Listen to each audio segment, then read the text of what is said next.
जय श्री राधे। हर हर महादेव। श्रावण मास महत्तम अध्याय 30। श्रावण मास महत्तम के अध्याय 29 में भगवान शिव ने ब्रह्मा पुत्र सनत कुमार को श्रावण मास में किए जाने वाले व्रतों का काल निर्णय बताया। अब आज के अध्याय में श्रावण मास के बाद श्रावण मास का फल जानेंगे। तो चलिए शुरू करते हैं। ईश्वर बोले, हे सनत कुमार, मैंने आपसे श्रावण मास का कुछ महत्व कहा है। इसके संपूर्ण महत्व का वर्णन सैकड़ों वर्षों में भी नहीं कहा जा सकता है। मेरी इस कल्याणी प्रिया सती ने दक्ष के यज्ञ में अपना शरीर दग्ध करके पुनः हिमालय की पुत्री के रूप में जन्म लिया। श्रावण मास में व्रत करने के कारण यह मुझे फिर से प्राप्त हुई, इसीलिए श्रावण मुझे प्रिय कर है। यह मास ना अधिक शीतल होता है और ना ही अधिक गर्म होता है।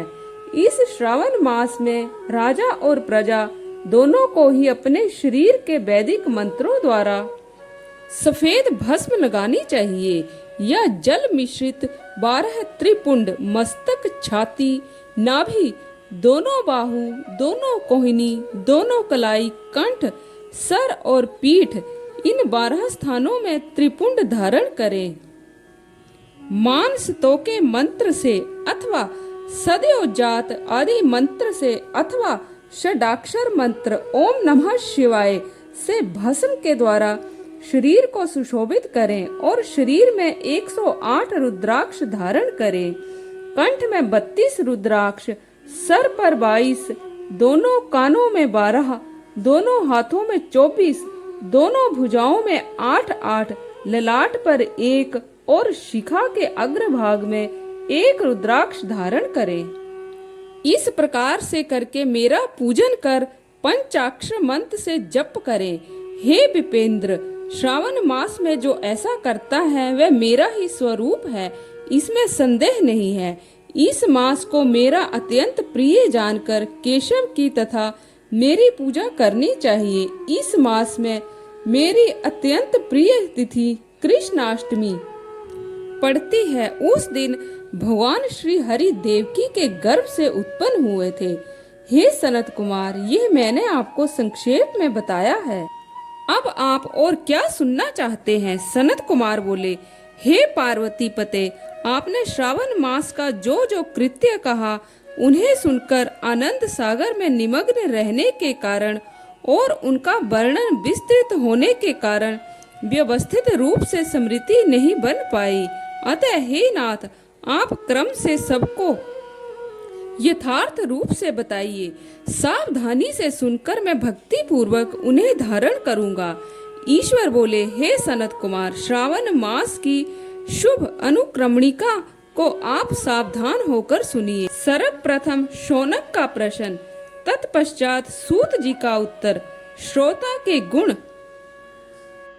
आपके प्रश्न, श्रावण की व्युत्पत्ति, उसकी स्तुति, पुनः हे मुने आपका विस्तृत प्रश्न, इसके बाद नाम कथन सहित आपके द्वारा की गई मेरी स्तुति, फिर क्रम से उद्देश्य पूर्वक मेरा उत्तर, पुनः आपका विशेष प्रश्न, उसके बाद नक्त व्रत की विधि, रुद्र अभिषेक कथन, इसके बाद लक्ष्य पूजा विधि, दीप दान, फिर किसी प्रिय वस्तु का परित्याग, पुनः रुद्र अभिषेक करने तथा पंचामृत ग्रहण करने से प्राप्त होने वाला फल, इसके बाद पृथ्वी पर शयन करने तथा मौन व्रत धारण करने का फल, तत्पश्चात मास उपवास में धारणा पारणा की विधि, इसके बाद सोमाख्यान में लक्ष्य रुद्रवर्ती विधि, पुनः कोटि लिंग विधान, इसके बाद अनोदन नामक व्रत कहा गया है।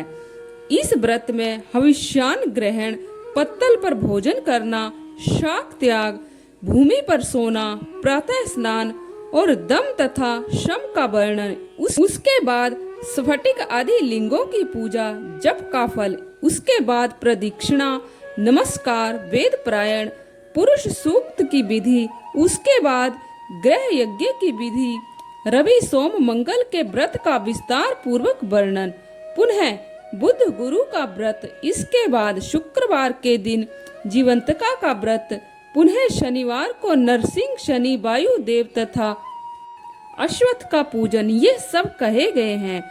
उसके बाद रोटक व्रत का महात्म, और दुम्बर व्रत, स्वर्ण गौरी व्रत, दूर्वा गणपति व्रत, पंचमी तिथि में नाग व्रत, षष्ठी तिथि में सुपोदन व्रत, इसके बाद शीतला सप्तमी नामक व्रत, देवी का पवित्रारोपण, इसके बाद दुर्गा कुमारी की पूजा, आशा व्रत, उसके बाद दोनों एकादशियों का व्रत, पुनः श्री हरि का पवित्रारोपण, पुनः त्रयोदशी तिथि को कामदेव की पूजा, उसके बाद शिव जी का पवित्रक धारण, पुनः उपाक्रम, उत्सर्जन तथा श्रवणाकर्म, इसका वर्णन किया गया है। इसके बाद सर्प बलि, हयग्रीव जन्म उत्सव, सभादीप, रक्षाबंधन, संकट नाशन व्रत, कृष्ण जन्माष्टमी व्रत तथा उसकी कथा, पिठोर नामक व्रत, पोला नामक वृष व्रत, कुशा ग्रहण, नदियों का रजोधर्म, सिंह संक्रमण में गो प्रसव होने पर उसकी शांति, करक सिंह संक्रमण काल में तथा श्रवण मास में दान स्नान महत्तम श्रवण, उसके बाद वाचक पूजा, इसके बाद अगस्त्य अर्घ विधि, फिर कर्मों तथा व्रतों के काल का निर्णय बताया गया है। जो श्रावण मास महत्तम का पाठ करता है अथवा उसका श्रवण करता है, वह इस मास में किए गए व्रतों का फल प्राप्त करता है। हे सनत कुमार, आप इस शुभ अनुक्रम को अपने हृदय में धारण कीजिए।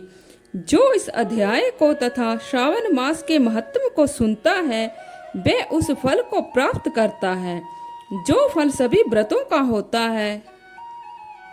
हे विप्रेश, अधिक कहने से क्या लाभ। श्रावण मास में जो विधान किया गया है उसमें से किसी एक व्रत का भी करने वाला मुझे प्रिय है।